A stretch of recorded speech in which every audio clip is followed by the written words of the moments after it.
Noong unang panahon, sa baryo ng San Roque, may isang dalagang kilala sa ganda at kabaitan, si Corazon. Maputi ang kanyang kutis, mahaba ang buhok at matay tila may ningning ng buwan.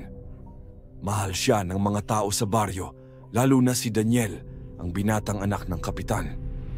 Tuwing gabi, makikita si Corazon na nagdarasal sa lumang simbahan, humihingi ng awa sa langit dahil ang kanyang ina ay may karamdaman. Wala silang pera para sa gamot, kaya't gabi-gabi siyang lumuluhod sa harap ng altar, umaasang may milagro. Isang gabi habang nag-iisa siyang nagdarasal, may lumapit sa kanyang isang matandang babae, baluktot ang likod at mga matay kumikislap sa dilim.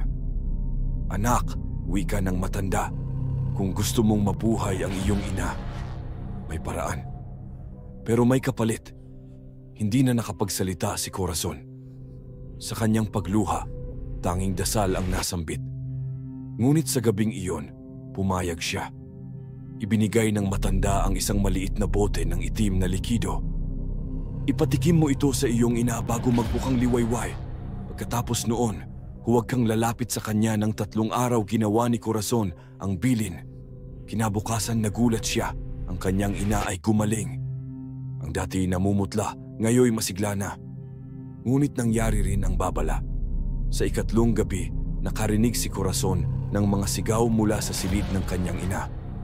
Pagbukas niya ng pinto, duguan ang kama, at sa sahig, mga bakas ng paa na parang sa hayop. Sa takot, tumakbo si Corazon papunta sa gubat. Doon niya muling nakita ang matanda. Ngunit hindi na ito mukhang matanda. Isa na itong nilalang na may pakpak, mapupulang mata at mahahabang kuko. "Ngayon, ikaw naman, Corazon," sabi nito, "ang magpapatuloy ng ating lahi." Naramdaman ni Corazon ang apoy sa kanyang mga ugat. Ang kanyang balat ay nanlamig at ang kanyang mga ngipin ay tumalim. Sa isang iglap, narinig niya ang tibok ng puso ng bawat nilalang sa paligid. Nauuhaw siya, nauuhaw sa dugo.